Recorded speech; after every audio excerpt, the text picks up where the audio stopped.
നമസ്കാരം. BBC വാർത്തകൾ ആരംഭിക്കുന്നു. ആദ്യം പ്രധാന വാർത്തകൾ. മൈലക്കൊമ്പ് കല്ലുങ്കൽ മരിയ സീലാസ് എക്സലൻസ് അവാർഡ് ദാന ചടങ്ങ് പൈങ്കുളം മദർ ആൻഡ് ചൈൽഡ് ഫൗണ്ടേഷനിൽ നടന്നു. തൊടുപുഴ MLAയും നിയമസഭാ ചീഫ് വിപ്പുമായ അബു ജോൺ ജോസഫ് ഉദ്ഘാടനം നിർവഹിച്ചു.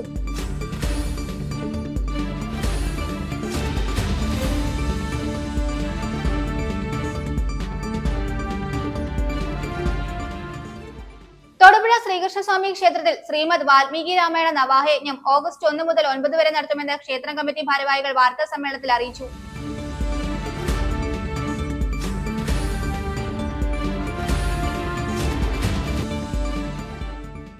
ലോക കടുവാ ദിനത്തോടനുബന്ധിച്ച് പുറപ്പുഴ സെന്റ് സെബാസ്റ്റ്യൻസ് ഹയർ സെക്കൻഡറി സ്കൂളിൽ ബോധവൽക്കരണ ക്ലാസും ക്വിസ് മത്സരവും സംഘടിപ്പിച്ചു. Range forest officer PA Jaleel ഉദ്ഘാടനം ചെയ്തു.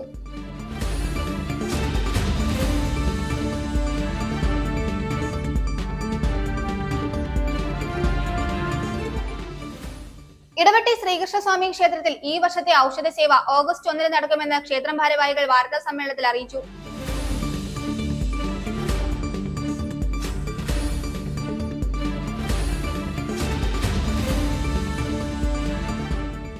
സംസ്ഥാനത്ത് ഭരണനിർവഹണം സുഗമമാക്കുന്നതിനും പൊതുജനങ്ങൾക്ക് ലഭ്യമാക്കുന്ന സേവന നടപടികൾ കൂടുതൽ ലളിതമാക്കുന്നതിനുമായി 5 സുപ്രധാന പരിഷ്കാരങ്ങൾ നടപ്പാക്കുമെന്ന് മുഖ്യമന്ത്രി VD സതീശൻ.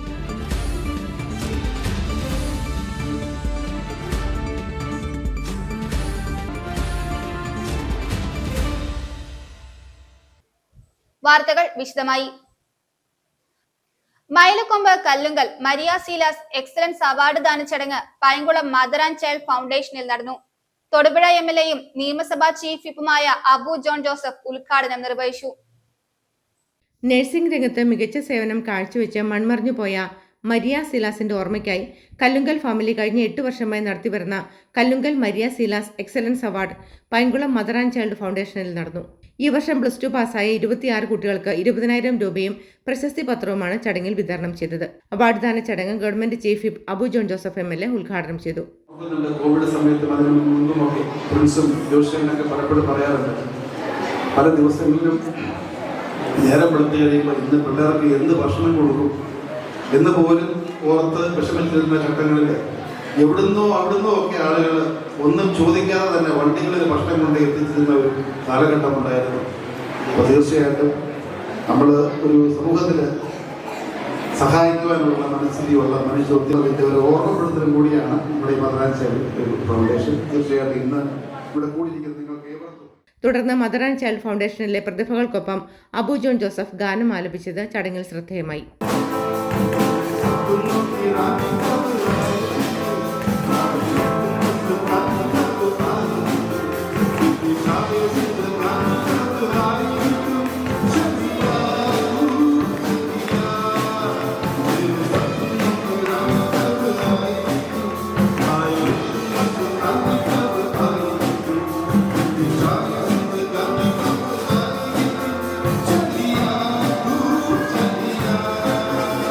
സെബാസ്റ്റ്യൻ കല്ലുങ്കൽ അധ്യക്ഷനായിരുന്നു. മൈലക്കൊമ്പ് സെന്റ് തോമസ് ചർച്ച് വികാരി ഫാദർ ജോർജ് വള്ളംകുന്നേൽ അനുഗ്രഹ പ്രഭാഷണം നടത്തി. ജീവിച്ചിരിക്കുമ്പോൾ പരമാവധി നന്മ ചെയ്യുന്നതാണ്. മരിയ സൈലസിനെ സംബന്ധിച്ച് ജീവിച്ചിരിക്കുമ്പോൾ മാത്രമല്ല മരണശേഷവും നന്മ ചെയ്തുകൊണ്ടിരിക്കുകയാണ്. അതുകൊണ്ട് ഈ കല്ലുങ്കൽ കുടുംബത്തെ മുഴുവൻ ഞാൻ പ്രത്യേകം അഭിനന്ദിക്കുകയാണ്. ഒത്തിരിയേറെ മക്കൾക്ക് പ്രചോദനവും അനുഗ്രഹവും കൃപയും നൽകിക്കൊണ്ട് ഒരു ജീവിതം കൊടുക്കാൻ കൂടി കല്ലുങ്കൽ ഫാമിലി തീരുമാനമെടുത്ത് മുന്നേറുകയാണ്. ഇവിടെ എല്ലാ ഉദ്യമങ്ങളും വിജയിക്കട്ടെ എന്ന് പ്രത്യേകം പ്രാർത്ഥിക്കുന്നു. തുടർന്ന് വിശിഷ്ട അതിഥികൾ ചേർന്ന് അവാർഡ് വിതരണം ചെയ്തു.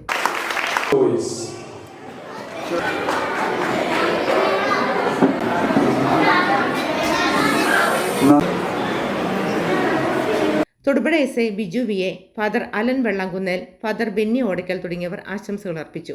Mother and child foundation secretary Joshy Mathew സ്വാഗതവും വിപിൻ PM നന്ദിയും പറഞ്ഞു. തന്റെ ജീവിതം മുഴുവൻ വളരെ തീക്ഷ്ണമായ സ്നേഹത്തോടെ ജീവിച്ച മരിയ സൈലസ് കല്ലുങ്കലിൻ്റെ നാമധേയത്തിലാണ്, ഓർമ്മയ്ക്കായിട്ടാണ് നമ്മൾ ഈ ഒരു സ്കോളർഷിപ്പ് ഏർപ്പെടുത്തിയിട്ടുള്ളത്. എനിക്ക് വളരെ സന്തോഷമുണ്ട്. കഴിഞ്ഞ വർഷം വിപുലമായിട്ട് ഒരു ജീവിത കഥ അല്ലെങ്കിൽ ജീവിതയാത്ര നമുക്ക് വേണ്ടി വിവരിച്ചിരുന്നത് അൻപുവായിരുന്നു. ഇന്ന് അൻപു ഇവിടെ ഇല്ല, അദ്ദേഹം ജോലി സ്ഥലത്താണ്. മദർ ആൻഡ് ചൈൽഡ് ഫൗണ്ടേഷനിലെ പ്രതിഭകൾ അവതരിപ്പിച്ച ഓർക്കസ്ട്രയും അരങ്ങേറി.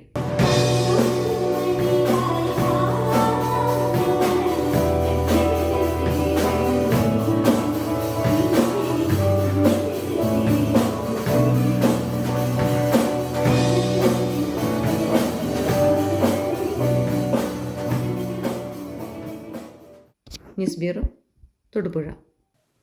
തൊടുപുഴ ശ്രീകൃഷ്ണസ്വാമി ക്ഷേത്രത്തിൽ ശ്രീമദ് വാൽമീകി രാമായണ നവാഹയജ്ഞം ഓഗസ്റ്റ് 1 മുതൽ 9 വരെ നടത്തുമെന്ന് ക്ഷേത്രം കമ്മിറ്റി ഭാരവാഹികൾ വാർത്താ സമ്മേളനത്തിൽ അറിയിച്ചു.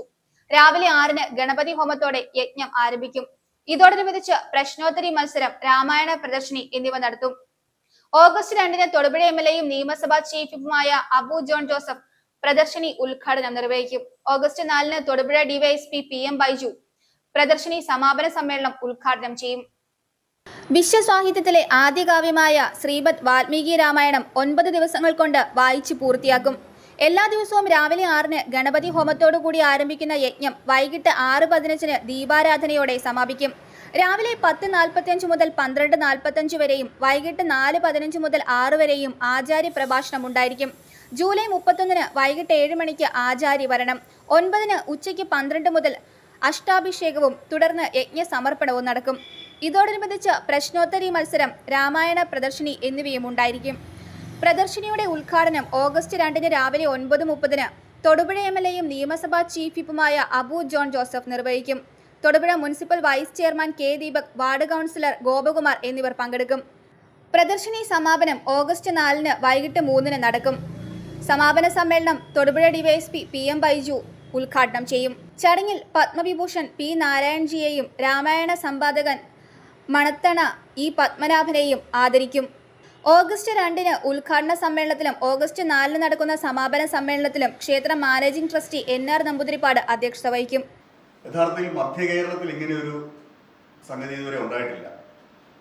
അപ്പം നമ്മൾ സാധാരണയായിട്ട് കേരളത്തിലെ വീടുകളിലൊക്കെ വായിക്കുന്ന രാമായണം എഴുത്തച്ഛൻ്റെ രാമായണമാണ്, അധ്യാത്മരാമായണം കിളിപ്പാട്ടാണ്. അതിൽ നിന്നും വളരെയധികം ഭിന്നമാണ് വാൽമീകി രാമായണം. ഈ വാൽമീകി രാമായണത്തെ ഉപജീവിച്ചിട്ടാണ് ഭാരതത്തിലുടനീളം അനേകം രാമായണങ്ങൾ ഉണ്ടായിട്ടുള്ളത്. വാൽമീകി രാമായണത്തിൻ്റെ ആ ഒരു 24,000 ശ്ലോകങ്ങളാണ് വാൽമീകി രാമായണത്തിലുള്ളതെങ്കിൽ അതിൻ്റെ ഒരു 1/3 ഭാഗം മാത്രമേ അധ്യാത്മരാമായണത്തിലുള്ളൂ. അതുകൊണ്ട് വാൽമീകി രാമായണത്തിൽ സൂചിപ്പിക്കുന്ന പല കാര്യങ്ങളും അധ്യാത്മരാമായണത്തിലില്ല. പക്ഷേ ഭക്തിക്ക് കൂടുതൽ പ്രാധാന്യം കൊടുത്തുകൊണ്ട് എഴുത്തച്ഛൻ മലയാളത്തിലേക്ക് വേദവ്യാസ വിരചിതമായ അധ്യാത്മരാമായണമാണ് തർജ്ജമ ചെയ്തത്.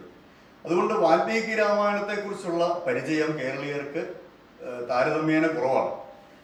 വാൽമീകി രാമായണത്തെ കേരളീയർക്ക് പരിചയപ്പെടുത്തുക എന്നുള്ള ഒരു ഉദ്ദേശം കൂടെ ഈ നവാഹത്തിൽ ഉണ്ട്.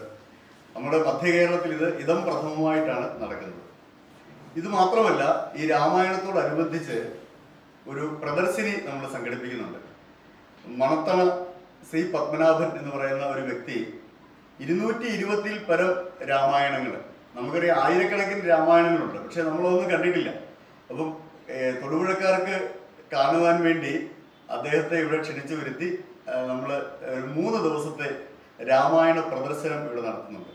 അതിൻ്റെ ഉദ്ഘാടനത്തിന് നമ്മുടെ ഗവൺമെൻറ് ചീഫ് വിപ്പായിട്ടുള്ള നമ്മുടെ ഇവിടുത്തെ MLA ആയിട്ടുള്ള ശ്രീ അബു ജോൺ ജോസഫാണ് വരുന്നത്. അതുപോലെ തന്നെ അതിൻ്റെ സമാപന ചടങ്ങിൽ തൊടുപുഴ DYSP ശ്രീ ബൈജു സാറാണ് സമാപന സമ്മേളനം. അത് 4-ാം തീയതിയാണ്. 2-ാം തീയതി മുതൽ 4-ാം തീയതി വരെ മാത്രമേ പ്രദർശിനിയുള്ളൂ. അപ്പോൾ 4-ാം തീയതി വൈകുന്നേരം അതിൻ്റെ സമാപന സമ്മേളനമാണ്. ആ സമാപന സമ്മേളനത്തിൽ വെച്ച് തൊടുപുഴക്കാരനായ പത്മവിഭൂഷൺ നേടിയ ശ്രീ P. നാരായൺജിയെ ആദരിക്കുന്നുണ്ട്. അതുപോലെ തന്നെ ഇത്രയും രാമായണങ്ങൾ സമാഹരിച്ച ശ്രീ മണത്തണ പത്മനാഭൻ സാറിനെ നമ്മൾ ആ സമാപന സമ്മേളനത്തിൽ ആദരിക്കുന്നു. തൊടുപുഴയിൽ നടത്തിയ വാർത്താ സമ്മേളനത്തിൽ ക്ഷേത്രം ഭാരവാഹികളായ NG Rajasekharan master, doctor Arunkumar, KR Venu, CC Krishnan, PN Ratheesh, Manoj VT, Haridas PG എന്നിവർ പങ്കെടുത്തു. News bureau, Thodupuzha. ലോക കടുവാ ദിനത്തോടനുബന്ധിച്ച് കേരള വനം വന്യജീവി വകുപ്പിന്റെ കീഴിൽ പ്രവർത്തിക്കുന്ന തൊടുപുഴ സോഷ്യൽ ഫോറസ്ട്രി റേഞ്ചിന്റെ നേതൃത്വത്തിൽ പുറപ്പുഴ സെന്റ് സെബാസ്റ്റ്യൻസ് ഹയർ സെക്കൻഡറി സ്കൂളിൽ ബോധവൽക്കരണ ക്ലാസും ക്വിസ് മത്സരവും സംഘടിപ്പിച്ചു. Range forest officer PA Jaleel ഉദ്ഘാടനം ചെയ്തു. Retired deputy range forest officer Paul P. Isaac ക്ലാസുകൾ നയിച്ചു. അതുപോലെ തന്നെ ഇവൻ എന്താണ് ടോപ്പ് ഹണ്ടർ എന്ന് പറയുന്നത്, ഏറ്റവും വലിയ നായകനാണ്. അത്രയ്ക്ക് കാര്യശേഷിയും കായബലവും. പക്ഷി സങ്കേതം.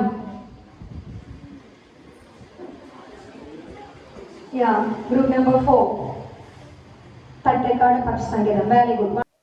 ഇടവെട്ടി ശ്രീകൃഷ്ണസ്വാമി ക്ഷേത്രത്തിൽ ഈ വർഷത്തെ ഔഷധ സേവ ഓഗസ്റ്റ് 1 നടക്കുമെന്ന് ക്ഷേത്രം ഭാരവാഹികൾ വാർത്താ സമ്മേളനത്തിൽ അറിയിച്ചു. ഔഷധ സേവയ്ക്കുള്ള ഒരുക്കങ്ങളെല്ലാം പൂർത്തിയായി. തൊടുപുഴ KSRTC ബസ് സ്റ്റാൻഡിൽ നിന്നും സ്പെഷ്യൽ സർവീസ് രാവിലെ 5 ആരംഭിക്കും. ഔഷധക്കൂട്ടിൽ ചേർക്കുന്നതിനുള്ള വെണ്ണ വെള്ളിയാഴ്ച ക്ഷേത്രത്തിലെത്തും. കൂടാതെ കർക്കിടകത്തിലെ തിരുവോണ ദിവസമായ നാളെ ക്ഷേത്രത്തിൽ പിള്ളേരോണമായി ആഘോഷിക്കും. കുട്ടികൾക്ക് ഓണക്കോടികളും വിതരണം ചെയ്യും. തിരുവോണ ഊട്ടിന്റെ ഉദ്ഘാടനം ഗോവിന്ദൻ നമ്പൂതിരി കൈപ്പകശ്ശേരിമന നിർവഹിക്കും. രോഗങ്ങൾ വരുന്നതിന് ഏറ്റവും അധികം സാധ്യതയുള്ള കർക്കിടക മാസത്തിന്റെ മധ്യദിനത്തിൽ ക്ഷേത്ര സവിധത്തിലിരുന്ന് ആചാര്യന്മാർ ചൊല്ലിത്തരുന്ന മന്ത്രമേറ്റു ചൊല്ലി അരയാലിലയിൽ നൽകുന്ന ഔഷധം പ്രാർത്ഥനാപൂർവം സേവിക്കുന്ന ചടങ്ങാണ് ഔഷധസേവ. ഔഷധക്കൂട്ടിൽ ചേർക്കുന്നതിനുള്ള വെണ്ണ വാഴൂർ ശ്രീതീർത്ഥപാദ ആശ്രമത്തിൽ നിന്നും ആചാരപൂർവം സ്വീകരിച്ച് 31 ക്ഷേത്രത്തിലെത്തിക്കും. വൈകിട്ട് 5:30 തൃശൂർ ബ്രഹ്മസ്വം മഠത്തിലെ ആചാര്യന്മാർ ഔഷധ സൂക്തം ജപിച്ച് ഔഷധക്കൂട്ട് ചൈതന്യവക്താക്കും. ശനിയാഴ്ച രാവിലെ 5 മണി മുതൽ 2 വരെയാണ് ഔഷധസേവ. കൊച്ചി ഇസ്കോണിലെ ഭക്തരാണ് ക്ഷേത്രത്തിൽ ഔഷധസേവയ്ക്ക് എത്തുന്ന മുഴുവൻ ആളുകൾക്കും ഔഷധം നൽകുന്നത്. ഔഷധസേവയ്ക്ക് ശേഷം എല്ലാ ഭക്തജനങ്ങൾക്കും കർക്കിടക കഞ്ഞി കൂടി വിതരണം ചെയ്യും. ചടങ്ങുകൾക്ക് മാധവൻ നമ്പൂതിരി പടിഞ്ഞാറേ മഠം, ക്ഷേത്രമേൽശാന്തി പെരിയമന ഹരിനാരായണൻ നമ്പൂതിരി, ഔഷധസേവയുടെ ചെയർമാൻ പ്രസിദ്ധ നന്ദദാസ് പ്രഭു എന്നിവർ നേതൃത്വം നൽകും. ഈ വർഷം ഔഷധസേവയ്ക്ക് 70,000 ഭക്തജനങ്ങളെയാണ് പ്രതീക്ഷിക്കുന്നതെന്ന് ക്ഷേത്രം കമ്മിറ്റി ഭാരവാഹികൾ അറിയിച്ചു. ഒരേ സമയം 1000 പേർക്ക് ഔഷധം സേവിക്കുന്നതിനുള്ള വിപുലമായ ക്രമീകരണങ്ങളാണ് പൂർത്തീകരിച്ചിട്ടുള്ളത്. ഔഷധസേവയ്ക്ക് രാവിലെ 5 മുതൽ 2 വരെ തൊടുപുഴ KSRTC ബസ് സ്റ്റാൻഡിൽ നിന്നും ക്ഷേത്രത്തിലേക്ക് സ്പെഷ്യൽ സർവീസ് ഉണ്ടായിരിക്കും. ഡോക്ടർ ഗീത ബാംഗ്ലൂർ രചിച്ച് ക്ഷേത്ര ദേവസ്വം ട്രസ്റ്റ് പ്രസിദ്ധീകരിക്കുന്ന Ekadashi Vedic input and scientific insight എന്ന പുസ്തകത്തിന്റെ പ്രകാശനം സ്വാമി ഉദിത് ചൈതന്യ നിർവഹിക്കും. കർക്കിടകത്തിലെ തിരുവോണമായ ജൂലൈ 30 പഞ്ചപാണ്ഡവരിൽ നകുലൻ പ്രതിഷ്ഠിച്ച ഇടവെട്ടി ശ്രീകൃഷ്ണസ്വാമി ക്ഷേത്രത്തിൽ പിള്ളേരോണമായി ആചരിക്കും. തിരുവോണ ഊട്ടിന്റെ ഉദ്ഘാടനം ഗോവിന്ദൻ നമ്പൂതിരി കൈപ്പകശ്ശേരിമന നിർവഹിക്കും. കുട്ടികൾക്ക് ഓണക്കോടികൾ വിതരണം ചെയ്യും. അനുമോന്നന്തരമാണ് ഓണക്കോടികൾ നൽകുന്നത്. വാർഡ് മെമ്പർ അനൂപ് VK ആശംസ നേരും. അറയാനിക്കൽ അമ്പിളി സ്മാരക വിദ്യാഭ്യാസ സ്കോളർഷിപ്പ് വിതരണം അനുമോന്നന്തരം നിർവഹിക്കും. തിരുവോണ ഊട്ടിനോടനുബന്ധിച്ച് KSRTCയുടെ സഹകരണത്തോടെ അഞ്ചമ്പല ദർശനവും നടത്തും. പഞ്ചപാണ്ഡവർ പ്രതിഷ്ഠിച്ച തൊടുപുഴ ശ്രീകൃഷ്ണസ്വാമി ക്ഷേത്രം, കോലാനി ശ്രീകൃഷ്ണസ്വാമി ക്ഷേത്രം, മുട്ടം ശ്രീകൃഷ്ണസ്വാമി ക്ഷേത്രം, പെരുമ്പള്ളിച്ചിറ ശ്രീകൃഷ്ണസ്വാമി ക്ഷേത്രം എന്നിവ ദർശിച്ച് തിരികെ ഇടവെട്ടി ശ്രീകൃഷ്ണസ്വാമി ക്ഷേത്രത്തിൽ എത്തിച്ചേരും വിധമാണ് തീർത്ഥാടന യാത്ര. തിരുവോണ ഊട്ടിൽ കൂടി പങ്കെടുക്കാൻ അവസരം ലഭിക്കും. തീർത്ഥാടന യാത്രയിൽ പങ്കെടുക്കുന്നവർക്ക് തിരുവോണ ഊട്ടിലും പങ്കെടുക്കാൻ അവസരം ലഭിക്കും. അഞ്ചമ്പല ദർശനം രാവിലെ 6:30 തൊടുപുഴ ശ്രീകൃഷ്ണസ്വാമി ക്ഷേത്ര പരിസരത്ത് നിന്നും ആരംഭിക്കും. ഇടവെട്ടി ശ്രീകൃഷ്ണസ്വാമി ക്ഷേത്രത്തിൽ വർഷങ്ങളായി നടന്നുവരുന്ന ഔഷധസേവ ക്ഷേത്രം തന്ത്രി തരണനെല്ലൂർ ബ്രഹ്മശ്രീ രാമൻ നമ്പൂതിരി പാടിന്റെയും ക്ഷേത്രം മേൽശാന്തി പെരിയമന ഹരി നമ്പൂതിരി പാടിന്റെയും അതുപോലെ തന്നെ തൃശൂർ ബ്രഹ്മസ്വം മഠത്തിലെ ആചാര്യന്മാരുടെയും മുഖ്യ കാർമ്മികത്വത്തിൽ വെള്ളിയാഴ്ച വൈകുന്നേരം ചടങ്ങുകളോടുകൂടി ആരംഭിക്കുന്നതാണ്. തൃശൂർ ബ്രഹ്മസ്വം മഠത്തിലെ വേദപണ്ഡിതര് ഔഷധ സൂക്തം ജപിച്ച് തന്ത്രിയുടെയും മേൽശാന്തിയുടെയും മുഖ്യ കാർമ്മികത്വത്തിൽ ഔഷധക്കൂട്ട് ഉണ്ടാക്കുന്ന ചടങ്ങുകൾ ദീപാരാധനയ്ക്ക് ശേഷം ക്ഷേത്രത്തിലെ മണ്ഡപത്തിൽ ആരംഭിക്കുന്നതിന് പിറ്റേ ദിവസം രാവിലെ ഭഗവാന് നിവേദിച്ച വെണ്ണയിൽ ചേർത്തുകൊണ്ട് ഔഷധക്കൂട്ട് തയ്യാറാക്കി വീണ്ടും തൃശൂർ ബ്രഹ്മസ്വം മഠത്തിലെ വേദപണ്ഡിതരുടെ സാന്നിധ്യത്തിൽ ഔഷധ സൂക്തം ജപിച്ച് ചൈതന്യവ്യക്താക്കുന്ന ഔഷധമാണ് ഭക്തജനങ്ങൾക്ക് വിതരണം ചെയ്യുന്നത്.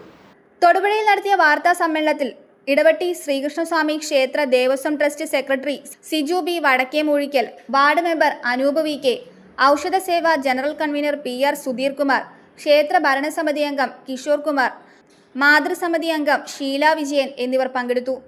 News bureau, Thodupuzha. സംസ്ഥാനത്ത് ഭരണനിർവഹണം സുഗമമാക്കുന്നതിനും പൊതുജനങ്ങൾക്ക് ലഭ്യമാക്കുന്ന സേവന നടപടികൾ കൂടുതൽ ലളിതമാക്കുന്നതിനുമായി 5 സുപ്രധാന പരിഷ്കാരങ്ങൾ നടപ്പാക്കുമെന്ന് മുഖ്യമന്ത്രി VD സതീശൻ. മന്ത്രിസഭാ യോഗത്തിന് ശേഷം തിരുവനന്തപുരത്ത് മാധ്യമപ്രവർത്തകരോട് സംസാരിക്കുകയായിരുന്നു അദ്ദേഹം. സേവന നടപടികൾ ലളിതമാക്കുന്നതിലൂടെ ഭരണരംഗത്ത് വലിയ മാറ്റങ്ങൾ കൊണ്ടുവരാൻ സർക്കാരിന് സാധിക്കുമെന്നും മുഖ്യമന്ത്രി വ്യക്തമാക്കി. പൊതുഭരണ വകുപ്പിൻ്റെ നേതൃത്വത്തിൽ 5 പരിഷ്കാരങ്ങൾ ഭരണനിർവഹണവുമായി ബന്ധപ്പെട്ട ഒരു ഡിജിറ്റൽ ഇൻഫ്രാസ്ട്രക്ചർ രൂപീകരിക്കുന്നതിന് 5 കാര്യങ്ങൾ തീരുമാനമെടുത്തിട്ടുണ്ട്. ഒന്ന്, ഒരു special asset management platform for administration, tracking and harmonisation portal. ഒരു അസറ്റ് മാനേജ്മെൻറ്റ് പ്ലാറ്റ്ഫോമാണ്. സർക്കാരിൻ്റെ ഉടമസ്ഥതയിലുള്ള മുഴുവൻ അസറ്റ്സിനെ കുറിച്ചുള്ള മുഴുവൻ ഡീറ്റെയിൽസ് അത് സർക്കാരിൻ്റെ പോർട്ടലിലുണ്ടാവും. മുഴുവൻ കാര്യങ്ങൾ, ഭൂമി, കെട്ടിടങ്ങൾ, പൈതൃക നിർമ്മിതികൾ, റോഡുകൾ, അണക്കെട്ടുകൾ, പാലങ്ങൾ, വാഹനങ്ങൾ, യന്ത്രസാമഗ്രികൾ ഉൾപ്പെടെയുള്ള മുഴുവൻ അസറ്റുകളുടെ ഒരു രജിസ്റ്റർ ഉണ്ടാവും. 2, plan space 2.0 plan space project രജിസ്റ്ററാണ്. പ്ലാൻ അതായത് എല്ലാ വകുപ്പുകളും അനുമതി നൽകുന്ന എല്ലാ മൂലധന പദ്ധതികൾ, അതായത് ക്യാപിറ്റൽ പ്രോജക്ട്സ്, അതെല്ലാം ജിയോ ടാഗ് ചെയ്യും. അതിന് ഒരു GIS അധിഷ്ഠിത പ്രോജക്റ്റ് രജിസ്റ്റർ മൊഡ്യൂൾ ഉൾപ്പെടുത്തി നിലവിലുള്ള പ്ലാൻ സ്പേസ് 2 പ്ലാറ്റ്ഫോം വിപുലീകരിക്കാനാണ് ലക്ഷ്യമിടുന്നത്. നിലവിൽ 1900-ലധികം, ഏകദേശം 2000-ഓളം പ്ലാൻ പദ്ധതികളുടെ സാമ്പത്തികവും ഭൗതികവുമായ പുരോഗതി ഇതിപ്പോൾ ട്രാക്ക് ചെയ്യുന്നുണ്ടെങ്കിലും ഇതിൽ ജിയോ മാപ്പിംഗ് സംവിധാനമില്ല. പോർട്ടലിൻ്റെ സിംഗിൾ മാപ്പ് ലെയറിൽ പദ്ധതി നടപ്പാക്കുന്ന സ്ഥലം, കോർഡിനേറ്റുകൾ നടപ്പിലാക്കുന്ന ഏജൻസികൾ ഇത് ചെയ്യുന്നത്, അനുമതി നൽകുന്ന അധികാരികൾ, ഫണ്ടിൻ്റെ സോഴ്സസ്, നിർമ്മാണ ഘട്ടങ്ങൾ, ഇതെല്ലാം ഈ പ്രോജക്റ്റ് രജിസ്റ്ററിലൂടെ എല്ലാ പ്രോജക്റ്റുകളും ട്രാക്ക് ചെയ്യാൻ വേണ്ടിയിട്ടുള്ള സംവിധാനമാണ്. 3, ഗവൺമെൻറ് സ്ഥാപനങ്ങളുടെ സമഗ്രമായ ഒരു രജിസ്ട്രി, ഒരു അസറ്റ് രജിസ്റ്റർ. 591 ഇൻസ്റ്റിറ്റ്യൂഷൻസ് ഉണ്ട് സർക്കാരിൻ്റെ കീഴിൽ.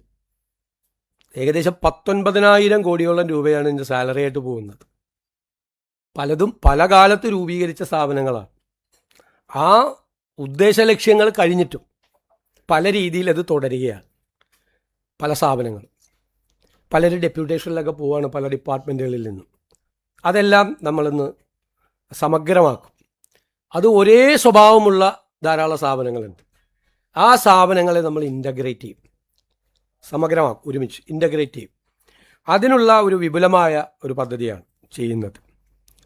പിന്നെ 4-മത്തെ കാര്യം, കാലഹരണപ്പെട്ടതും അനാവശ്യവും പരസ്പര വിരുദ്ധവുമായ നിയമങ്ങളുടെ സമഗ്രമായ അവലോകനവും അതിൻ്റെ ഭേദഗതിയും. ഔട്ട്ഡേറ്റഡ് ആയിട്ടുള്ള ധാരാളം നിയമങ്ങളുണ്ട്. പിന്നെ പല ആക്ടിൽ തന്നെ പരസ്പര വിരുദ്ധമായ പ്രൊവിഷൻസ് ഉൾപ്പെടുത്തിയിട്ടുണ്ട്. ഇതെല്ലാം ഓരോ പ്രോജക്റ്റുകളും മറ്റതും ഇംപ്ലിമെൻറ്റേഷൻ സ്റ്റേജിലാണ് അതിനകത്ത് ഏറ്റവും കൂടുതൽ പ്രയാസം അനുഭവിക്കുന്നത്. അപ്പോൾ അതിനുള്ള ഭേദഗതി, നിയമപരമായ ഭേദഗതി ചെയ്യുന്നതിന് വേണ്ടിയിട്ടുള്ള ഒരു വലിയ പ്രിപ്പറേഷൻ ഉണ്ടാകും. 5-മത്തെ, മികച്ച ജീവിത സൗകര്യത്തിനും ബിസിനസ് സുഗമമാക്കുന്നതിനുമുള്ള പ്രോസസ്സ് പരിഷ്കാരങ്ങൾ. അതായത് ബിസിനസ്സുകൾ ആയിട്ട് വരുന്നവരൊക്കെ കേരള സർക്കാരുമായി നടത്തുന്ന ഇടപെടലുകളിൽ ലളിതമാക്കുന്നതിനായിട്ട് നിയമങ്ങൾ, ചട്ടങ്ങൾ എന്നിവ ആധുനികവൽക്കരിക്കുന്നതിന് വേണ്ടിയിട്ടുള്ള സംസ്ഥാനതല പ്രോസസ് റീ എഞ്ചിനീയറിംഗ് പരിപാടിയാണ്. അതായത് ധനകാര്യം, നിയമം, നികുതി, വ്യവസായം, റവന്യൂ, തദ്ദേശ സ്വയംഭരണ തുടങ്ങിയ പ്രധാന വകുപ്പുകളിലെ പരമ്പരാഗതമായ രീതികൾ പലപ്പോഴും പല ഫയലുകളായി പോകുന്നതിനും അനാവശ്യമായ പേപ്പർ സമർപ്പണത്തിനും ഒന്നിലധികം പരിശോധനാ ഘട്ടങ്ങൾക്കും അനാവശ്യമായ ഓഫീസ് സന്ദർശനങ്ങൾക്കും ഇത് കാരണമാകുന്നു. അപ്പോൾ നിർദ്ദിഷ്ട നമ്മൾ പറഞ്ഞ ഡിജിറ്റൽ തത്വങ്ങൾ സ്വീകരിച്ചുകൊണ്ട് ഈ സേവന നടപടികളെ ലളിതമാക്കാൻ വേണ്ടിയിട്ടുള്ളതാണ്. നമ്മളിത് നടപ്പാക്കി കഴിയുമ്പോൾ വലിയ മാറ്റമായിരിക്കും പദ്ധതികളുടെ കാര്യങ്ങളിൽ. സാധാരണക്കാരനെ സംബന്ധിച്ചിടത്തോളം അവരുടെ ദൈനംദിന ജീവിതത്തിൽ അവർ സർക്കാരുകളും ഓഫീസുകളുമായിട്ടുള്ള ബന്ധത്തിൻ്റെ നടപടിക്രമങ്ങൾ ലളിതവൽക്കരിക്കുന്നതിനും ലഘൂകരിക്കുന്നതിനും വേണ്ടിയിട്ടുള്ള നടപടിയാണ്. സാമ്പത്തിക തട്ടിപ്പിൽ പടമുഖം ക്ഷീരസംഘം മുൻ സെക്രട്ടറി ഇലവുംകുന്നേൽ ബിജു എബ്രഹാമിൽ നിന്ന് 36,32,469 രൂപ ഈടാക്കാൻ ആർബിട്രേറ്റർ ഉത്തരവ്. 2000 മുതൽ 2019 വരെ വ്യാജ ബില്ലുകളും വൗച്ചറുകളും നിർമ്മിച്ച് ഭാര്യയുടെ അക്കൗണ്ടിലേക്ക് ഉൾപ്പെടെ പണം മാറ്റി തട്ടിപ്പ് നടത്തിയെന്ന കണ്ടെത്തലിനെ തുടർന്നാണ് നടപടി. തുക ഈടാക്കാൻ തുടർ നടപടികളുമായി മുന്നോട്ടു പോകുമെന്ന് ക്ഷീരസംഘം അധികൃതർ വാർത്താ സമ്മേളനത്തിൽ അറിയിച്ചു. പടമുഖം ക്ഷീരസംഘം സെക്രട്ടറിയായിരുന്ന ഇലവുംകുന്നേൽ ബിജു എബ്രഹാമിൽ നിന്നും 36,32,469 രൂപ ഈടാക്കാൻ ആർബിട്രേറ്റർ ഉത്തരവിട്ടതായി ക്ഷീരസംഘം പ്രസിഡന്റ് ജോബി ജോസഫ് വാർത്താ സമ്മേളനത്തിൽ അറിയിച്ചു. 2000 മുതൽ 2019 വരെയുള്ള കാലയളവിൽ സെക്രട്ടറി ബിജുവും ഭാര്യ ബെറ്റിയും ചേർന്ന് വ്യാജ വൗച്ചറുകളും ബില്ലുകളും ഉണ്ടാക്കി പണം തട്ടുകയായിരുന്നു. 2000 തൊട്ട് 2019 വരെ കാലഘട്ടത്തിൽ പടമുഖം ക്ഷീരസംഘത്തിൻ്റെ സെക്രട്ടറി ആയിരുന്ന ശ്രീ ബിജു എബ്രാഹവും അദ്ദേഹത്തിൻ്റെ ഭാര്യയും ചേർന്ന് അന്നത്തെ ഭരണസമിതിയെ കൂട്ടുപിടിച്ചുകൊണ്ട് അവരുടെ സപ്പോർട്ടോടുകൂടി പല രീതിയിലുള്ള ക്രമക്കേടുകൾ നടത്തി സ്വന്തം സംഘത്തിൻ്റെ അക്കൗണ്ടിൽ നിന്നും അവരുടെ വ്യക്തിപരമായ അക്കൗണ്ടുകളിലേക്ക് പണം ട്രാൻസ്ഫർ ചെയ്തെടുത്ത് തട്ടിയെടുത്തതിലുള്ള വൻ അഴിമതികളാണ് നടന്നിട്ടുള്ളത്. അതുകൂടാതെ തന്നെയും സംഘത്തിലെ കാലിത്തീറ്റ ഏജൻസി ഉണ്ടായിരുന്നു. സ്വന്തമായിട്ട് സംഘത്തിന് ഏജൻസി ഉള്ളതാണ് കേരള ഫീഡ്സിന്. പക്ഷേ ഇവർ അന്നത്തെ സെക്രട്ടറി ആയിരുന്ന ബിജുവിൻ്റെ ഭാര്യയുടെ പേരിലും കേരള ഫീഡ്സിൻ്റെ ഏജൻസി ഉപയോഗിച്ച് സംഘത്തിന് കിട്ടേണ്ടതായിട്ടുള്ള എല്ലാവിധ ലാഭവിധങ്ങളും അവർ കമ്മീഷൻ അടിസ്ഥാനത്തിലുള്ള കമ്മീഷൻ വ്യവസ്ഥയിലും അല്ലാത്തതായിട്ടുള്ള എല്ലാ ലാഭങ്ങളും സ്വന്തമായിട്ട് തട്ടിയെടുക്കുകയായിരുന്നു. സംഘത്തിലെ കർഷകർക്ക് കിട്ടേണ്ട ക്ഷീര കർഷകർക്ക് കിട്ടേണ്ട കാലിത്തീറ്റയുടെ ആനുകൂല്യങ്ങളും അല്ലാത്ത ലാഭവിധങ്ങളും ഇവർ കള്ളക്കണക്കും കാര്യങ്ങളും എല്ലാം നടത്തി ഇവർ തട്ടിയെടുക്കുകയാണ് ചെയ്തിരിക്കുന്നത്. 2019 അധികാരത്തിൽ വന്ന ഭരണസമിതി ബിജുവിനെ സസ്പെൻഡ് ചെയ്യുകയും അന്വേഷണ വിധേയമായി കൂടുതൽ കാര്യങ്ങൾ രേഖകളുടെ അടിസ്ഥാനത്തിൽ കണ്ടെത്തുകയും ചെയ്തിരിക്കുകയാണ്. അപ്പോൾ അതിൻ്റെ അടിസ്ഥാനത്തിൽ കൂടുതലായിട്ട് ആർബിട്രേഷൻ കേസ് ഫയൽ ചെയ്തു. അതിൽ തുടർന്ന് ഇപ്പോൾ 36,32,649 രൂപ ഇപ്പോൾ തിരിച്ചടയ്ക്കാൻ ആർബിട്രേറ്റർ ഉത്തരവിടുകയാണ് ചെയ്തിരിക്കുന്നത്. സംഘത്തിന് ലഭിക്കേണ്ട കാലിത്തീറ്റയുടെ ബോണസ് ഉൾപ്പെടെ ഭാര്യയുടെ അക്കൗണ്ടിലേക്ക് മാറ്റി നിരവധി തവണ പണം തട്ടിയെടുത്തിരുന്നു. ഒരു ദിവസം 4000 ലിറ്റർ വരെ പാൽ അളന്നിരുന്നതിനാൽ തട്ടിപ്പ് തിരിച്ചറിയാൻ കഴിഞ്ഞിരുന്നില്ല എന്ന് ഭാരവാഹികൾ വാർത്താസമ്മേളനത്തിൽ അറിയിച്ചു. മിൽമ കെട്ടിടത്തിന്റെ പൂട്ട് തുറക്കാതെ 1.25 ലക്ഷം രൂപ മോഷണം പോയതായി സെക്രട്ടറിയുടെ പരാതിയെ തുടർന്ന് ഭരണസമിതി നടത്തിയ പരിശോധനയിലാണ് തട്ടിപ്പ് കണ്ടെത്തിയത്. 2019 തെരഞ്ഞെടുപ്പിൽ ചുമതലയേറ്റ ഭരണസമിതിയുടെ നേതൃത്വത്തിലാണ് പരിശോധന നടത്തിയത്. പരിശോധനയിൽ ക്രമക്കേട് കണ്ടെത്തിയതിനെ തുടർന്ന് നൽകിയ പരാതിയിലാണ് പണം ഈടാക്കാൻ വിധിയുണ്ടായിട്ടുള്ളത്. പണം ഈടാക്കുന്നതിന് നിയമ നടപടികളുമായി മുന്നോട്ടു പോകുമെന്നും ഡയറക്ടർ ബോർഡ് അംഗങ്ങളായ PM ജോയി, സോണി ജോസഫ്, സുജി മാത്യു, ബാബു കുമ്പിളിവേലിൽ എന്നിവർ പറഞ്ഞു. News bureau, Idukki. മഴയും കാറ്റും ശക്തമായതോടെ മണിയാറൻകുടിയിൽ അപകട ഭീഷണിയായി 100 കണക്കിന് കാട്ടുമരങ്ങൾ. മണിയാറൻകുടി ചേന്നാപ്പാറ റോഡിൽ വൻമരത്തിന്റെ ശിഖരം പൊടിഞ്ഞു വീണ് വൈദ്യുതി ലൈനും പോസ്റ്റും തകർന്നു. അടിയന്തര നടപടി വേണമെന്ന് നാട്ടുകാർ ആവശ്യപ്പെട്ടു. ഹൈറേഞ്ചിൽ മഴയും ശക്തമായ കാറ്റും തുടരുന്നതിനിടെ മണിയാറൻകുടി മേഖലയിലെ ജനങ്ങൾ വലിയ ആശങ്കയിലാണ്. ആദിവാസി മേഖലയായ വട്ടമേട്, ചെന്നാപ്പാറ ഉൾപ്പെടെയുള്ള പ്രദേശങ്ങളിൽ 100 കണക്കിന് കാട്ടുമരങ്ങൾ ഏതു നിമിഷവും കടപുഴകി വീഴാവുന്ന അവസ്ഥയിലാണെന്ന് നാട്ടുകാർ പറയുന്നു. ഇന്ന് പുലർച്ചെ മണിയാറൻകുടി ഭാരത് ബെൻസ് ഷോറൂമിന് സമീപത്തു നിന്നും ചെന്നാപ്പാറയിലേക്കുള്ള റോഡിൽ കൂറ്റൻ മരത്തിന്റെ ശിഖരം ഒടിഞ്ഞു വീണ് വൈദ്യുതി ലൈനും പോസ്റ്റും തകർന്നു. നിരവധി വിദ്യാർത്ഥികളും നാട്ടുകാരും കാൽനടയായും വാഹനങ്ങളിലുമായി സഞ്ചരിക്കുന്ന റോഡിലേക്കാണ് ശിഖരം പതിച്ചത്. ആളപായമൊന്നും സംഭവിക്കാതിരുന്നത് ഭാഗ്യം കൊണ്ടാണെന്ന് പ്രദേശവാസികൾ പറഞ്ഞു. വാഴത്തോപ്പ് പഞ്ചായത്തിലെ 1-ാം വാർഡിൽ ഭാരത് ബെൻസിൻ്റെ അവിടെ നിന്ന് ചെന്നാപ്പാറയ്ക്ക് പോകുന്ന റൂട്ടിലാണ് ഇപ്പോൾ ഈ കാണുന്ന മരം ഒടിഞ്ഞാടി വഴി ബ്ലോക്കായി കിടക്കുന്നത്. മരം ഒടിഞ്ഞാടി വഴി ബ്ലോക്കായി ലൈനും പൊട്ടി പോസ്റ്റ് ഒടിഞ്ഞാടി കിടക്കുന്നു. ഇപ്പോൾ ഇതുപോലെയുള്ള വൻമരങ്ങൾ ഇവിടെ നിൽക്കുന്നത് ഒറ്റതിരിഞ്ഞ് നിൽക്കുന്നത് കൊണ്ട് കാറ്റും മഴയും വരുമ്പോൾ വളരെ ശക്തമായ കാറ്റിലും മഴയിലും ഒടിഞ്ഞു ചാടാൻ ഇനിയും ഉണങ്ങിയ മരങ്ങൾ നിൽക്കുന്നു.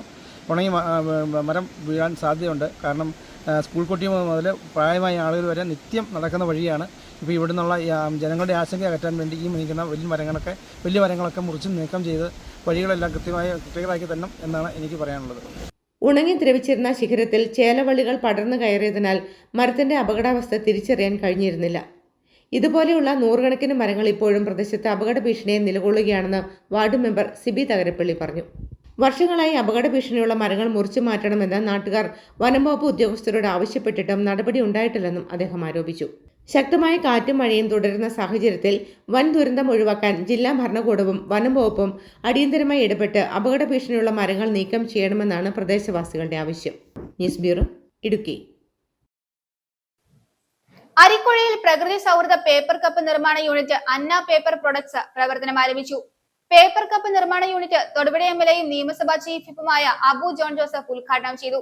സിനിമാ താരം അജിത്ത് കൂത്താട്ടുകുളം നിർമ്മാണ യൂണിറ്റിന്റെ സ്വിച്ച് ഓൺ കർമ്മം നിർവഹിച്ചു. പരിസ്ഥിതി സൗഹൃദ ഉൽപ്പന്നങ്ങളുടെ നിർമ്മാണത്തിൽ പുതിയൊരു നാഴികക്കല്ലാകാൻ അന്ന പേപ്പർ പ്രൊഡക്ട്സ് തൊടുപുഴയിൽ പ്രവർത്തനം ആരംഭിച്ചു. തൊടുപുഴ പണ്ടപ്പള്ളി റോഡിൽ അരിക്കുഴ മണ്ണത്താഞ്ചേരി കൃഷിഫാം ജംഗ്ഷനിൽ തയ്യാറായ പുതിയ പേപ്പർ കപ്പ് നിർമ്മാണ യൂണിറ്റിന്റെ ഉദ്ഘാടനം government chief whip Abu John Joseph MLA നിർവഹിച്ചു.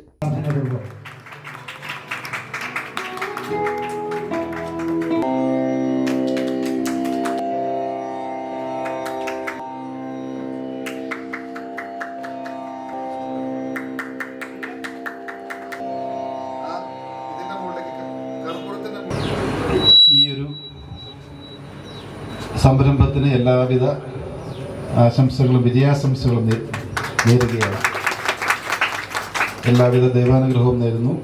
ഈ ബയോ കമ്പോസ്റ്റബിൾ 100% 100% ബയോഡിഗ്രേഡബിൾ ഈ പേപ്പർ കപ്പ് തീർച്ചയായിട്ടും ഇന്ന് നമ്മുടെ പരിസ്ഥിതിക്ക് ഏറ്റവും അധികം വിഷയങ്ങൾ നമ്മൾ അനുഭവിച്ചുകൊണ്ടിരിക്കുന്ന ഒരു കാലഘട്ടത്തിൽ ഒരു എക്കോ ഫ്രണ്ട്ലി ആയിട്ടുള്ള ഈ ഒരു പേപ്പർ കപ്പുകൾ തീർച്ചയായിട്ടും ഈ കാലഘട്ടത്തിലൊരു ആവശ്യമാണ്. നമുക്കറിയാം, ഏത് ചടങ്ങിൽ നമ്മൾ പങ്കെടുത്താലും അതിലൊക്കെ നമ്മൾ ഈ ഡീഗ്രേഡബിൾ പേപ്പർ കപ്സുകളാണ് ഇന്ന് അവിടെ ഉപയോഗിച്ച് വെള്ളം കുടിക്കാനും ഇന്ന് ഇവിടെ തന്നെയാണെങ്കിലും ചായ കുടിക്കാൻ വെച്ചിരിക്കുന്ന പേപ്പർ കപ്സുകളാണ്. അതിവിടെ നിർമ്മിച്ചതാണ്. ഇതിന് എല്ലാവിധ ആശംസകളും നേരുന്നു. അതോടൊപ്പം വൻ വിജയമാകട്ടെ എന്ന് പ്രാർത്ഥിച്ചുകൊണ്ട് താങ്ക് യു. സിനിമാ താരം അജിത് കൂത്താട്ടുകുളം നിർമ്മാണ യൂണിറ്റിന്റെ സ്വിച്ച് ഓൺ കർമ്മം നടത്തി. വാർഡ് മെമ്പർ മനോജ് പി ജോസിൽ നിന്നും ആദ്യ വിൽപ്പന JCI അരിക്കുഴ പ്രസിഡന്റ് സുജിത് സണ്ണി ഏറ്റുവാങ്ങി. നാടിന്റെ വികസനത്തിലേക്കുള്ള ഈ പുതിയ കാൽവെപ്പിന് Thodupuzha merchants association president Raju Tharaniyil ഉൾപ്പെടെ നിരവധി പ്രമുഖർ ആശംസകൾ അർപ്പിച്ചു. പ്ലാസ്റ്റിക് മാലിന്യങ്ങൾക്കെതിരെയുള്ള പോരാട്ടത്തിൽ പങ്കാളിയായി പ്രകൃതി സൗഹൃദ bio C premium quality bio compostable paper കപ്പുകളാണ് അന്ന പേപ്പർ പ്രോഡക്ട്സ് വിപണിയിലെത്തിക്കുന്നത്. ഹോൾസെയിലായും റീറ്റെയിലായും ഉപഭോക്താക്കൾക്ക് പേപ്പർ കപ്പ് ലഭ്യമാണ്. ഈ പ്രോഗ്രാം വിജയിപ്പിക്കാനായിട്ട് എത്തിയ എല്ലാവർക്കും എല്ലാവിധ സഹകരണവും ഞങ്ങൾക്ക് ഉണ്ടാവണം എന്ന് അഭ്യർത്ഥിച്ചുകൊണ്ട് എല്ലാവർക്കും ഒരിക്കൽ കൂടി നന്ദി. Thank you very much.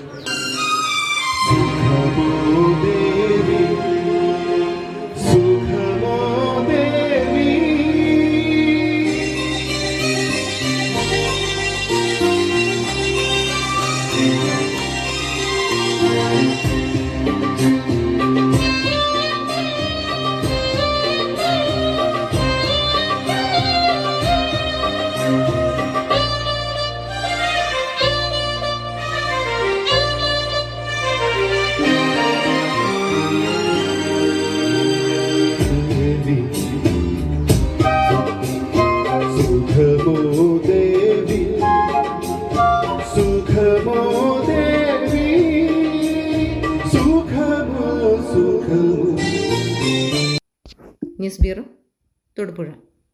Kothamangalam social service സൊസൈറ്റിയുടെ നേതൃത്വത്തിൽ തൊടുപുഴ സെന്റ് സെബാസ്റ്റ്യൻ ഹൈസ്കൂളിൽ ലഹരി വിരുദ്ധ ക്യാമ്പയിൻ സംഘടിപ്പിച്ചു.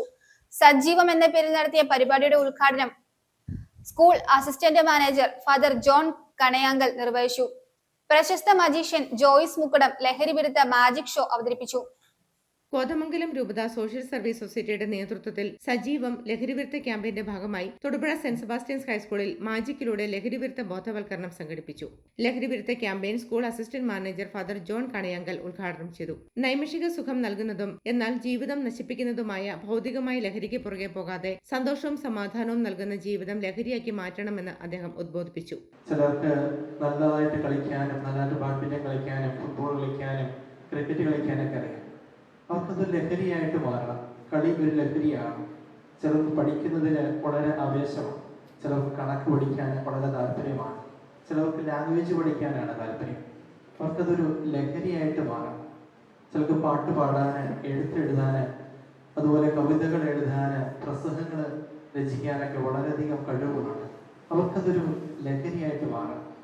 ചിലപ്പോഴൊക്കെ നമ്മുടെ ലഹരി, ജീവിതത്തിന്റെ ലഹരി എന്താണെന്ന് നമ്മൾ മനസ്സിലാക്കാത്തത് കൊണ്ടാണ് നമ്മൾ വളരെ ഇൻസ്റ്റന്റ് ആയിട്ടുള്ള ലഹരികളുടെ പുറകെ പോകുന്നത്. MDMA പോലെയുള്ള മയക്കുമരുന്ന് അല്ലെങ്കിൽ മദ്യപാനമൊക്കെ വളരെ പെട്ടെന്ന് നമുക്ക് ചെറിയൊരു സുഖം തന്നെങ്കിലും അത് വളരെ ഇൻസ്റ്റന്റ് ആയിട്ടുള്ള ലഹരിയാണ്. പക്ഷേ ജീവിതത്തിൽ ത്യാഗങ്ങളിലൂടെ ലഹരി ആസ്വദിക്കുമ്പോൾ, പ്രത്യേകിച്ച് നമ്മൾ ത്യാഗത്തിലൂടെ അതിൻ്റെ സന്തോഷം കണ്ടെത്തുമ്പോൾ ആ സന്തോഷം അത് വറ്റിപ്പോകാതെ നിലനിൽക്കുന്ന മനോഹരമായ സംഭവമാണ്. സ്കൂൾ ഹെഡ്മാസ്റ്റർ സജി മാത്യു അധ്യക്ഷത വഹിച്ചു. പ്രശസ്ത മജീഷ്യൻ ജോയ്സ് മക്കുടത്തിന്റെ നേതൃത്വത്തിലായിരുന്നു മാജിക് ഷോയിലൂടെ ബോധവൽക്കരണം നടത്തിയത്.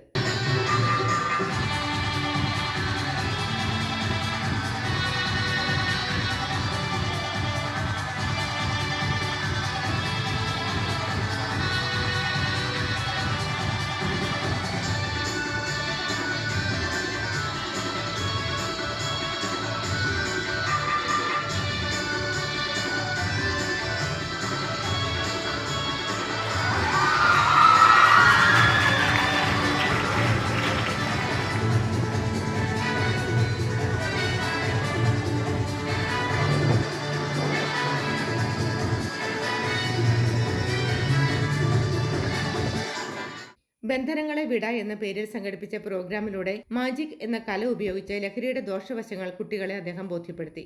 ഒന്ന് ശ്രദ്ധിച്ചാൽ മതി, അധ്യാപകരും മാതാപിതാക്കളെ അനുസരിക്കാത്തവരെ താന്തോന്നികളായി നടക്കുന്ന കുട്ടികളാണ് ഈ ലഹരിയിലേക്ക് പോകുന്നത്. ശരിയായിട്ട് പഠിച്ചു നടക്കുന്ന ഒരു ഒറ്റ കുട്ടിയിൽ ലഹരി പോകാറില്ല. ചില കുട്ടികളെ പഠിച്ചാൽ പോയിട്ടുമുണ്ട്, അത് വേറെ, അത് കൂട്ടുകാരുടെ സ്വാധീനമാണ്. അപ്പോൾ നമ്മുടെ ഉത്തരവാദിത്വങ്ങൾ, കടമകൾ ശരിയായ വണ്ണം നിറവേറ്റിക്കൊണ്ട് ജീവിതം ലഹരിയാണെന്ന് അച്ഛൻ പറഞ്ഞതുപോലെ ആ ജീവിതത്തിന്റെ മാധുര്യം ആസ്വദിച്ചുകൊണ്ട് പഠിച്ചും വളർന്ന് ജീവിത വിജയത്തിന്റെ ഉത്തമ സോപാനത്തിലേക്ക് നമുക്ക് എത്തിച്ചേരാൻ കഴിഞ്ഞാൽ ഒരു മദ്യവും വേണ്ട, ഒരു ലഹരിയും വേണ്ട. അതുകൊണ്ട് നമ്മൾ ഈ സമയത്തുള്ള ബോധവൽക്കരണ പരിപാടികളിലൂടെ ലക്ഷ്യമാക്കുന്ന എന്താ? ഇവിടെ നോക്കിയേ, മനസ്സിലെ ഇരുൾ മാറ്റി വെളിച്ചത്തിന്റെ പ്രഭവം നിറയുകയാണ്. മക്കളെ മനസ്സിലാക്കണം. ഓക്കെ, ഞാൻ ആദ്യം പറഞ്ഞ പോലെ കുറെ അക്ഷരം പഠിച്ചുകൊണ്ട് മാത്രമായില്ല ആയോ, കുറെ കണക്ക് സയൻസ് പഠിച്ചുകൊണ്ട് മാത്രമായോ. ജീവിക്കാനുള്ള വിദ്യ പഠിക്കണം, സ്നേഹിക്കാനുള്ള വിദ്യ പഠിക്കണം, കാരുണ്യത്തിന്റെ വിദ്യ പഠിക്കണം. അങ്ങനെ ദേവാശ്രയ ബോധത്തിൽ നമ്മൾ വളരുന്ന ഒരു കുട്ടി പോലും ലഹരിയിലേക്ക് പോകില്ല. Social service programme coordinator Johnson Karukappallil മുഖ്യപ്രഭാഷണം നടത്തുകയും കുട്ടികൾക്ക് ലഹരി വിരുദ്ധ പ്രതിജ്ഞ ചൊല്ലിക്കൊടുക്കുകയും ചെയ്തു. Senior assistant sister Ans Maria, അധ്യാപകൻ മാത്യു ജോസ് എന്നിവർ പ്രസംഗിച്ചു. സോഷ്യൽ സർവീസ് സൊസൈറ്റിയുടെ നേതൃത്വത്തിൽ ഈ വർഷം നടത്തുന്ന 6ാമത്തെ പ്രോഗ്രാമാണിത്. പ്രോഗ്രാമിൽ 300ഓളം വിദ്യാർത്ഥികൾ പങ്കെടുത്തു. News bureau, Kothamangalam. അണക്കര ടൗണിലെ ഗുഡ്സ് വാഹനങ്ങളുടെ പാർക്കിംഗ് സ്ഥലം മാറ്റുന്നത് സംബന്ധിച്ച് ഏകപക്ഷീയമായി തീരുമാനമെടുത്ത പഞ്ചായത്തിന്റെ നിലപാടിനെതിരെ പ്രതിഷേധവുമായി തൊഴിലാളികൾ രംഗത്ത്. നിലവിൽ ടൗണിനോട് ചേർന്നുള്ള ഗുഡ്സ് ടാക്സി പാർക്കിംഗ് പെട്രോൾ പമ്പിന് സമീപത്തെ റോഡരികിലേക്ക് മാറ്റാനുള്ള നീക്കം തൊഴിലാളികളെ തെരുവിലേക്ക് ഇറക്കി വിടുന്നതിന് തുല്യമാണെന്ന് സംയുക്ത യൂണിയൻ ഭാരവാഹികൾ ആരോപിച്ചു. അണക്കര ടൗണിൽ നിന്നും ഹോമിയോ ഡിസ്പെൻസറിയിലേക്ക് പോകുന്ന റോഡരികിലാണ് നിലവിൽ ഗുഡ്സ് വാഹനങ്ങൾ പാർക്ക് ചെയ്യുന്നത്. സ്ഥലപരിമിതി ചൂണ്ടിക്കാട്ടി വാഹന പാർക്കിംഗ് ഈ ഭാഗത്തു നിന്ന് മാറ്റുന്നത് സംബന്ധിച്ച് ഡ്രൈവർമാരുടെയും വ്യാപാരികളുടെയും വിവിധ വകുപ്പ് ഉദ്യോഗസ്ഥരുടെയും സംയുക്ത യോഗം കഴിഞ്ഞ ദിവസം പഞ്ചായത്ത് വിളിച്ചു ചേർത്തിരുന്നു. പെട്രോൾ പമ്പിന് സമീപത്ത് തന്നെ കുമളി മൂന്നാർ സംസ്ഥാന പാതയോരത്തേക്ക് വാഹനങ്ങൾ മാറ്റി പാർക്ക് ചെയ്യണമെന്നാണ് യോഗത്തിൽ പഞ്ചായത്ത് നിർദ്ദേശിച്ചത്. എന്നാൽ സുരക്ഷിതമല്ലാത്ത റോഡരികിലേക്ക് സ്റ്റാൻഡ് മാറ്റുന്നതിനുള്ള എതിർപ്പറിയിച്ച് തൊഴിലാളികൾ യോഗത്തിൽ നിന്നും പിരിഞ്ഞു പോന്നിരുന്നു. ഇതിനുശേഷം ഗുഡ്സ് വാഹനങ്ങളുടെ സ്റ്റാൻഡ് മാറ്റാൻ തീരുമാനമെടുത്തതായി പഞ്ചായത്ത് പ്രസിഡന്റ് ഏകപക്ഷീയമായി പ്രഖ്യാപിക്കുകയായിരുന്നുവെന്നും തൊഴിലാളികളെ തെരുവിലേക്ക് ഇറക്കിവിടുന്ന ഈ നടപടി അംഗീകരിക്കാൻ സാധിക്കില്ല എന്നും തൊഴിലാളി യൂണിയൻ പ്രതിനിധി ഐപ്പ് ജോസഫ് പറഞ്ഞു. പഞ്ചായത്തിന്റെ ഈ തീരുമാനത്തിൽ പ്രതിഷേധിച്ച് തൊഴിലാളികൾ ടൗണിൽ പ്രകടനവും യോഗവും ചേർന്നു. ഞങ്ങൾ കഴിഞ്ഞ ദിവസം പഞ്ചായത്തിൽ ഒരു കമ്മിറ്റി ഇന്നും ഒരു കമ്മിറ്റി ഉണ്ടായിരുന്നു. കഴിഞ്ഞ ദിവസം പഞ്ചായത്തിൽ RTO, SI, യൂണിയൻ നേതാക്കൾ എല്ലാവരും വന്നായിരുന്നു. ഒരു കമ്മിറ്റി വിളിച്ചാൽ ഞങ്ങളെല്ലാവരും പോയി പങ്കെടുത്തു. അതിൻ്റെ അകത്ത് പോയി പങ്കെടുത്തിട്ട് ഞങ്ങൾ പറയുന്ന കാര്യങ്ങളൊന്നും അവരാരും ഉൾക്കൊണ്ടിട്ടില്ല. ഞങ്ങൾ ആർക്കും ഒരു തടസ്സം ഉണ്ടാക്കുന്നില്ല. ഇവിടെയുള്ള കടക്കാർക്ക് ആർക്കും ഒരു ബുദ്ധിമുട്ടുകളോ കാര്യങ്ങളോ ഒന്നും ഞങ്ങൾ ആരും ചെയ്യുന്നില്ല. എല്ലാവരും സഹകരിച്ച് പോകണം. പിന്നെ ഇവർ 3-4 വ്യക്തിക്ക് വേണ്ടിയിട്ടാണ് ഈ പഞ്ചായത്തിലെ ആൾക്കാർ ഇതിനു വേണ്ടി ചാട്യം പിടിക്കുന്നത്. അങ്ങനെ മാറ്റാനാണെങ്കിൽ ഒരുപാട് വണ്ടികളുണ്ട്. B സ്റ്റാൻഡും ഉണ്ട്, A സ്റ്റാൻഡുണ്ട്, എല്ലാവരും ഉണ്ട്. ഞങ്ങൾ ആർക്കും ഒരു ശല്യം ഉണ്ടാക്കാതിരിക്കുന്നു. ഈ പഞ്ചായത്തിൽ ഇത് കുറച്ച് പേരുടെ വ്യക്തിപരമായ കാര്യങ്ങൾക്ക് വേണ്ടി മാത്രമാണ് ഈ കാര്യങ്ങൾ ചെയ്യുന്നത്. പഞ്ചായത്തിന്റെ തന്നെ അധീനതയിലുള്ള മറ്റൊരു സ്ഥലത്തേക്ക് പാർക്കിംഗ് സൗകര്യം ഒരുക്കാതെ ഇവിടെ നിന്നും സ്റ്റാൻഡ് നീക്കാൻ അനുവദിക്കില്ല എന്ന് തൊഴിലാളികളുടെ പ്രതിനിധി ഷിജു PC പറഞ്ഞു. തൊഴിലാളികളുടെ അഭിപ്രായം പരിഗണിക്കാതെ ഏകപക്ഷീയമായ നിലപാടുമായി പഞ്ചായത്ത് മുന്നോട്ടു പോകുന്ന പക്ഷം ശക്തമായ സമരപരിപാടികൾ സംഘടിപ്പിക്കുമെന്നും സംയുക്ത സമരസമിതി ഭാരവാഹികൾ അറിയിച്ചു.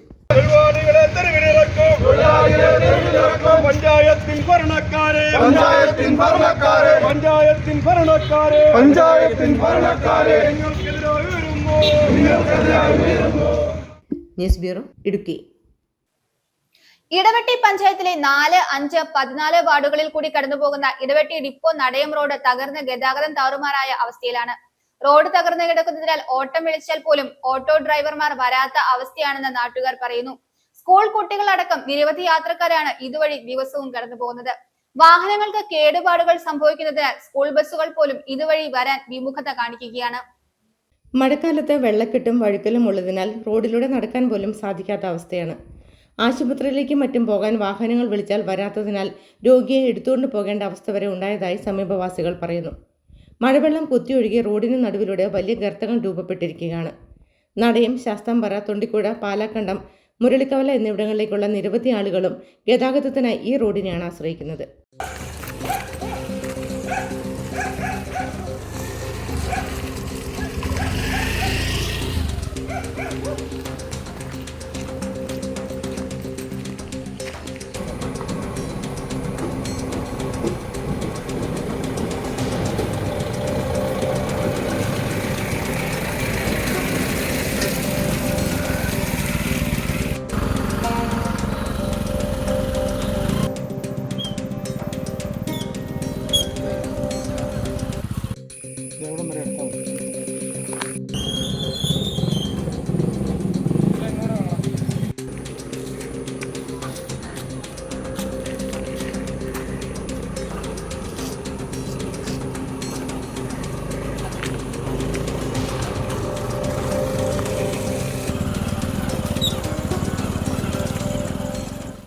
ഞങ്ങളിവിടെ താമസിക്കാൻ തുടങ്ങിയിട്ട് 20 വർഷത്തോളമായി. അന്നേരം മുതൽ കിടക്കണതായി ഈ റോഡ് ഇങ്ങനെ. നന്നാക്കാന്ന് പറയണമല്ലാതെ ഒരാളും ഇത് ഗവനിക്കണമില്ല. ഒരാശുപത്രി കേസിന് പോയാൽ പോലും ഞങ്ങൾക്ക് ഒരു രക്ഷയില്ല. ഈ കുടുങ്ങി ഒരു മനുഷ്യൻ വണ്ടിയും കൊണ്ട് വന്നില്ല. ഞങ്ങൾ എന്താ ചെയ്യേണ്ടത്? ഞങ്ങൾക്ക് ജീവിക്കണ്ടേ? ഞങ്ങൾ പറയേണ്ടവരോടൊക്കെ പറഞ്ഞു ഇതൊന്ന് ശരിയാക്കിത്താന്ന്. ഒരു മനുഷ്യൻ ചെവിക്കൊള്ളണില്ല. ഇടവെട്ടി പഞ്ചായത്തിൻ്റെ ഡിപ്പോ നടയം റോഡിൻ്റെ ശോചനീയാവസ്ഥയാണ് നമ്മളീ കാണുന്നത്. ഏകദേശം 200-ൽ പരം ആളുകൾ താമസിക്കുന്ന, ഏകദേശം ഒരു 100-ൽ പരം വിദ്യാർത്ഥികളും അതുപോലെ വയോധികർ എല്ലാവരും യാത്ര ചെയ്യുന്ന ഒരു റോഡാണിത്. ഇതിൻ്റെ ശോചനീയാവസ്ഥയാണ് നമ്മളീ കാണുന്നത്. ഇതുവഴി പോകുന്ന വണ്ടികൾ 2 വീലറായാലും 3 വീലറായാലും വളരെ ബുദ്ധിമുട്ടിലാണ് ഇതിൽ പോയിക്കൊണ്ടിരിക്കുന്നത്. 2 വീലറുകളെല്ലാം ഉരുണ്ടിയാടുന്നു, ആളുകൾ എടുത്ത് ആശുപത്രി കൊണ്ടുപോകുന്നു. അതൊക്കെയാണ് ഇവിടുത്തെ അവസ്ഥകൾ. വാർഡ് മെമ്പർ ഉൾപ്പെടെ ഇതിലെ യാത്ര ചെയ്ത് ഉരുണ്ട് വീണിട്ടുള്ള അവസ്ഥ വന്നിട്ടുണ്ട്. പണ്ടുകാലം തൊട്ട് ഇവിടുത്തുകാർ ആശ്രയിച്ചിരുന്ന ഈ റോഡ് വനം വകുപ്പിന്റെ അധീനതയിലായിരുന്നു. ഏതാനും മാസങ്ങൾക്ക് മുൻപാണ് പഞ്ചായത്ത് തനത് ഫണ്ടിൽ നിന്നും 34 ലക്ഷം രൂപ മുടക്കി റോഡ് വീണ്ടെടുത്തത്. വരുമാനം കുറഞ്ഞ പഞ്ചായത്തുകളിൽ ഒന്നായതിനാൽ തന്നെ റോഡ് കോൺക്രീറ്റ് ചെയ്ത് ഗതാഗത യോഗ്യമാക്കണമെങ്കിൽ MP ഫണ്ടിൽ നിന്നോ MLA ഫണ്ടിൽ നിന്നോ ഉള്ള സഹായം കൂടിയേ തീരുവെന്ന അവസ്ഥയിലുമാണ്. അധികാരികൾ സാധാരണക്കാരായ ഇവിടുത്തുകാരുടെ അവസ്ഥ മനസ്സിലാക്കി എത്രയും വേഗം റോഡ് പുനർനിർമ്മിച്ച് ഗതാഗത യോഗ്യമാക്കി നൽകുമെന്ന പ്രതീക്ഷയിലാണ് പ്രദേശവാസികൾ. News bureau, Thodupuzha. കോതമംഗലം മാർബേസിൽ സ്കൂളിൽ അധ്യാപക രക്ഷാകർതൃ യോഗവും ബോധവൽക്കരണ ക്ലാസും നടത്തി. സ്കൂൾ മാനേജർ ലാൽ വർഗീസ് ഉദ്ഘാടനം ചെയ്തു. PTA പ്രസിഡന്റ് AS സനീഷ് അധ്യക്ഷത വഹിച്ചു. കുറുപ്പുംപടി പോലീസ് സ്റ്റേഷനിലെ സബ് ഇൻസ്പെക്ടർ KM അബി ലഹരി വിരുദ്ധ ബോധവൽക്കരണ ക്ലാസ് നയിച്ചു. മാർബേസിൽ ഹയർ സെക്കൻഡറി സ്കൂളിൽ 2026-27 വർഷത്തിലെ പ്രഥമ PTA യോഗവും രക്ഷിതാക്കൾക്കും കുട്ടികൾക്കുമുള്ള ബോധവൽക്കരണ ക്ലാസും നടത്തി. സ്കൂൾ മാനേജർ ലാൽ വർഗീസ് ഉദ്ഘാടനം ചെയ്തു.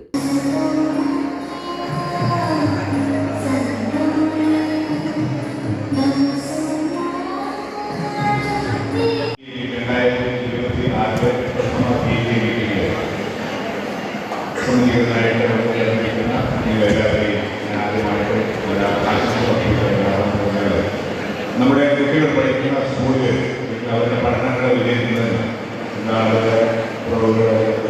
സപ്പോർട്ട് കൂടുതലായി ആവശ്യമുള്ളത്. ഈ കാര്യങ്ങളെല്ലാം അവരുടെ ക്ലാസ് ടീച്ചേഴ്സ്, അവരെ പഠിക്കുന്ന PTA പ്രസിഡന്റ് AS സനീഷ് അധ്യക്ഷനായി. കുറുപ്പംപടി പോലീസ് സ്റ്റേഷനിലെ സബ് ഇൻസ്പെക്ടർ KM അബി ലഹരി വിരുദ്ധ ബോധവൽക്കരണ ക്ലാസ് നയിച്ചു. ഓപ്പറേഷൻ തൂഫാൻ നാട്ടിലാകെ വീശിയടിക്കുന്ന സാഹചര്യത്തിൽ ലഹരി മാഫിയയുടെ ചതിക്കുഴികളിൽ അകപ്പെട്ടു പോയ വിദ്യാർത്ഥികളുടെ ദുരവസ്ഥകൾ അനുഭവത്തിന്റെ വെളിച്ചത്തിൽ അദ്ദേഹം പങ്കുവച്ചു. ലഹരി വിരുദ്ധ പ്രതിജ്ഞ ചൊല്ലിച്ച് ലഹരിക്കെതിരെ കൈകോർക്കാൻ സദസ്സിനെ ജാഗരൂകരാക്കി.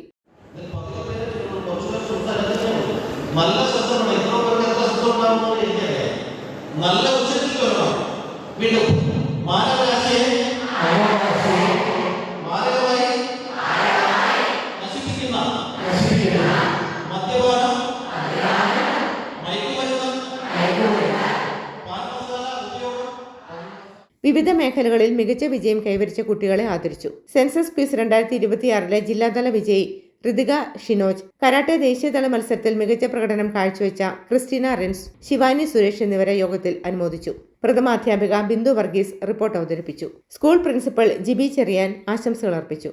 സീനിയർ അധ്യാപികമാരായ രഞ്ജിനി തോമസ്, സിനി PV, ഷാമി ചെറിയാൻ എന്നിവർ നേതൃത്വം നൽകി. News bureau, Kothamangalam. പ്രധാന വാർത്തകൾ ഒരിക്കൽ കൂടി. മയിലക്കൊമ്പ് കല്ലുങ്കൽ മരിയ സീലാസ് എക്സലൻസ് അവാർഡ് ദാന ചടങ്ങ് പൈങ്കുളം മദർ ആൻഡ് ചൈൽഡ് ഫൗണ്ടേഷനിൽ നടന്നു. തൊടുപുഴ MLAയും നിയമസഭാ ചീഫ് വിപ്പുമായ അബു ജോൺ ജോസഫ് ഉദ്ഘാടനം നിർവഹിച്ചു.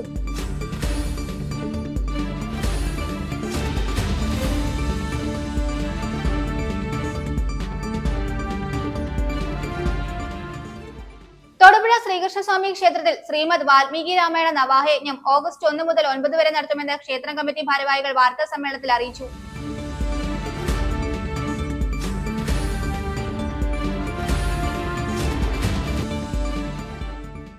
ലോക കടുവാ ദിനത്തോടനുബന്ധിച്ച് പുറപ്പുഴ സെന്റ് സെബാസ്റ്റ്യൻസ് ഹയർ സെക്കൻഡറി സ്കൂളിൽ ബോധവൽക്കരണ ക്ലാസും ക്വിസ് മത്സരവും സംഘടിപ്പിച്ചു. Range forest officer PA Jaleel ഉദ്ഘാടനം ചെയ്തു.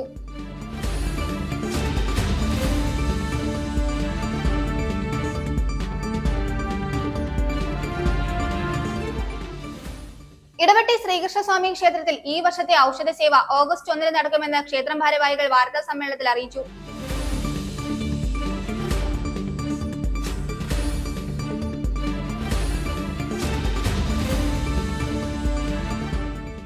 സംസ്ഥാനത്ത് ഭരണനിർവഹണം സുഗമമാക്കുന്നതിനും പൊതുജനങ്ങൾക്ക് ലഭ്യമാക്കുന്ന സേവന നടപടികൾ കൂടുതൽ ലളിതമാക്കുന്നതിനുമായി 5 സുപ്രധാന പരിഷ്കാരങ്ങൾ നടപ്പാക്കുമെന്ന് മുഖ്യമന്ത്രി VD സതീശൻ.